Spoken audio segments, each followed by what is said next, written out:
Bonjour Nelly. Alors, c'est une consultation un petit peu inhabituelle parce que normalement vous êtes en face de moi, mais voilà, l'une et l'autre, on n'était pas ensemble au même moment, on n'a pas apprécié trop l'idée de faire une visio. Donc, j'ai décidé d'enregistrer un bout de notre dialogue pour cette consultation performance. Alors, je vais d'abord reprendre l'énoncé de votre trouble.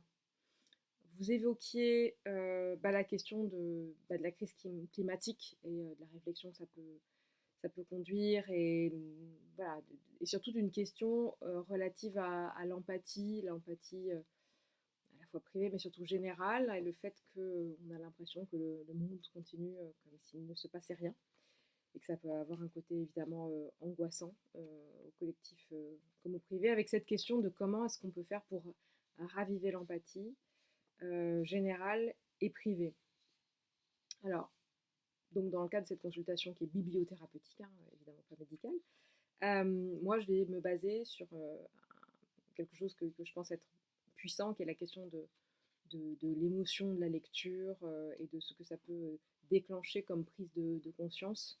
Euh, et il y a pas mal d'ouvrages que je peux vous proposer. Alors évidemment, l'intérêt de la consultation quand on se voit, c'est de vous êtes une grande lectrice, donc c'est de voir si vous n'avez pas déjà lu certaines de mes propositions et d'affiner notamment la posologie. Parce qu'évidemment, le champ est très large des possibilités bibliothérapeutiques. Donc l'idée, c'est de trouver à chacun, chacune un traitement qui peut être adapté au cas, mais aussi dans sa posologie. Et ça, c'est vraiment important de la discuter ensemble afin d'avoir quelque chose qui constitue un effort, mais un effort qu'on a envie de faire. Sinon, ça sert pas, enfin, ça marche pas. Donc voilà, je vous ferai une ordonnance et vous vous adapterez en fonction. Je vais essayer de faire une fourchette de possibilités et vous adapterez. Alors sur cette question de l'empathie liée à l'éco-anxiété ou à la solastalgie, le premier titre, je pense qu'il peut être très, très efficace pour vous. C'est un recueil de nouvelles, c'est un premier livre d'ailleurs de Antoine Desjardins qui s'appelle Indice des feux, qui est paru à la Peuplade il y a quelques années. C'est un livre qui existe en générique d'ailleurs à la Peuplade, vous le procurez facilement. Alors il y a 7 nouvelles qui diffractent cette question, mais de manière très très subtile, c'est-à-dire que c'est pas du tout un livre sur l'éco-anxiété. On se rend compte petit à petit que finalement, à travers ces 7 nouvelles très différentes, c'est cette question qui est abordée. Ce sont des nouvelles qui font des incursions dans la vie de certaines personnes, euh, dans des situations assez banales finalement. Il y a la maladie, hélas banale, la maladie grave, des questions familiales, faire un enfant aujourd'hui, par exemple, quand des baleines meurent. Il y a un grand-père et un arbre. Enfin voilà, il y a plein d'histoires comme ça qui se déroulent, 7 histoires, avec une écriture assez différente d'ailleurs cette fois. Antoine Desjardins est québécois, donc la première nouvelle est en français du Québec, pas les autres. Euh, voilà, et donc ça apporte aussi autre chose, justement sur cette question de l'empathie. Je pense que le fait de sortir aussi de son cercle habituel, ça peut être particulièrement intéressant. Voilà, donc moi ce que je vous proposerais, c'est de lire une nouvelle par semaine lentement. Donc vous en avez pour cette semaine. Alors après, le moment, ça dépendra un peu, donc là, pareil, on aurait pu en parler, du moment où vous pouvez avoir cette disponibilité dans la journée. Donc en général, c'est plutôt le matin ou le soir, ça dépend vraiment des gens. Donc le matin au petit déjeuner ou le soir au coucher, à vous de voir quel est le moment que vous préférez. Surtout, est-ce que vous préférez que ça infuse, que ces histoires infusent dans votre journée, ou au contraire, pendant la nuit. Vous avez un travail où vous lisez beaucoup aussi professionnellement, donc ça peut entrer en ligne de compte sur ce choix. Et en tout cas, voilà, ce livre d'Antoine Desjardins me semble intéressant parce il aborde vraiment la question de façon très subtile et vraiment dans le domaine oui, de l'émotion, de la sensation et évidemment de l'empathie. Alors en général, de même qu'un vrai médecin, parce que je ne suis pas prescrit plusieurs molécules, moi j'ai tendance aussi à prescrire 2 ou 3 livres en fonction des troubles. Euh, alors là, je pense que je vais vous en prescrire 2. Et j'ai un choix entre les deux. Enfin, pour le deuxième livre, je veux dire, j'ai un choix entre 2 titres.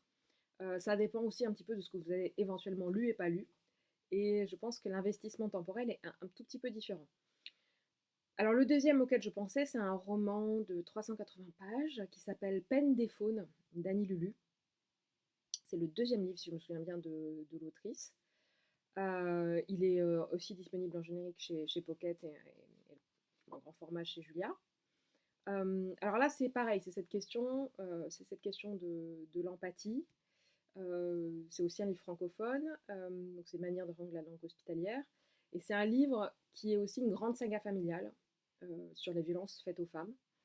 Il peut y avoir un côté très cru et très juste dans la manière dont Annie Lulu évoque ces questions de la souffrance, de la reproduction de la souffrance, de la manière dont ça peut traverser les générations. Et la question de l'empathie est donc au cœur de ce livre. Les faunes, c'est ça, hein. Est-ce qu'on se donne le droit de manger des animaux? Pourquoi? Et notamment, il y a la question des femelles, des animaux femelles. Est-ce qu'on mange des mères? Donc voilà, c'est un livre qui est très beau, très commotionnant sur ces questions. Là où je doute, c'est que c'est un petit peu long. Et comme je sais que vous êtes vraiment très engagé dans des lectures professionnelles, je me suis dit que c'était peut-être pas forcément le moment. Mais en tout cas, voilà. Donc c'est une possibilité. Et la deuxième possibilité, alors celui-là, je peux vous le montrer. Les autres, je ne sais pas si vous voyez quelques cartons derrière, c'est mon cabinet de Rome qui est en train d'être déballé, mais pour l'instant, j'ai encore des cartons, donc ils sont dedans. Donc c'est le livre de Joël Baquet, La fonte des glaces, qui était sorti il y a un petit peu plus longtemps chez POL. Alors, les deux livres sont dans des régimes assez différents finalement. Je dirais que chez Annie Lulu, il y a vraiment cette manière. Euh, alors, c'est une femme qui écrit aussi, donc assez frontale et vraiment très juste, mais très frontale aussi d'aborder les questions, avec une langue très poétique où il y a aussi la manière d'importer des éléments d'autres langues dans la langue française qui lui donne ouais, une profondeur particulière. Joël Baquet, vous connaissez sans doute l'auteur. Là c'est plutôt sur... Ah oui, j'ai pas dit pardon la posologie pour Annie Lulu.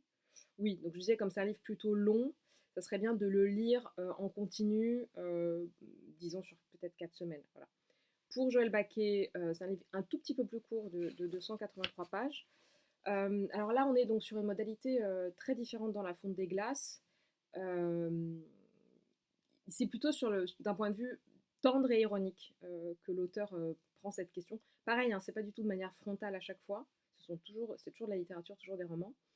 Donc Joël Baquet, l'histoire, c'est un retraité qui est veuf, si je me souviens bien, et qui rencontre un manchot empereur, alors pas un vrai, un empaillé dans une brocante, et qui d'un coup, enfin ça fait vraiment une bascule dans sa vie, il commence à se passionner totalement pour les manchots empereurs.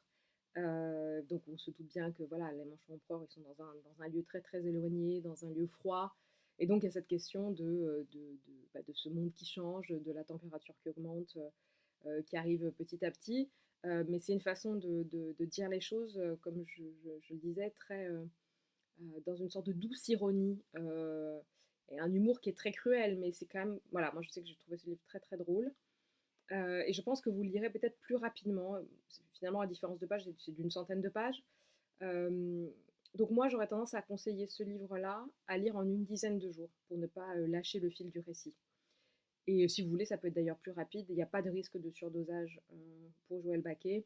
Pour Annie Lulu, j'aurais plutôt tendance à lire plutôt en 4-5 semaines, justement à cause de cet aspect très fort, qui est très important, hein, qui est très efficace, mais qui est justement qui a un traitement justement fort. Enfin, voilà. Donc, en un, Antoine Desjardins, et en deux, au choix, Annie Lulu ou Joël Baquet, aussi en fonction des modalités que vous pensez, voilà, que vous allez préférer à ce moment-là. L'idée étant de compléter ce traitement d'ici 2 mois et demi, 3 mois, on va dire, et de m'envoyer évidemment un retour. Ça sera marqué sur l'ordonnance que je vais vous envoyer scannée. C'est très important pour moi d'avoir des retours parce que ça me permet évidemment de continuer cette recherche, de voir si mes suppositions sont bonnes et de faire évoluer les choses. Donc merci beaucoup d'avoir participé à l'aventure, chère Nelly, et à bientôt. Je vous scanne tout de suite l'ordonnance, je la recopie et je la scanne. Bonne journée.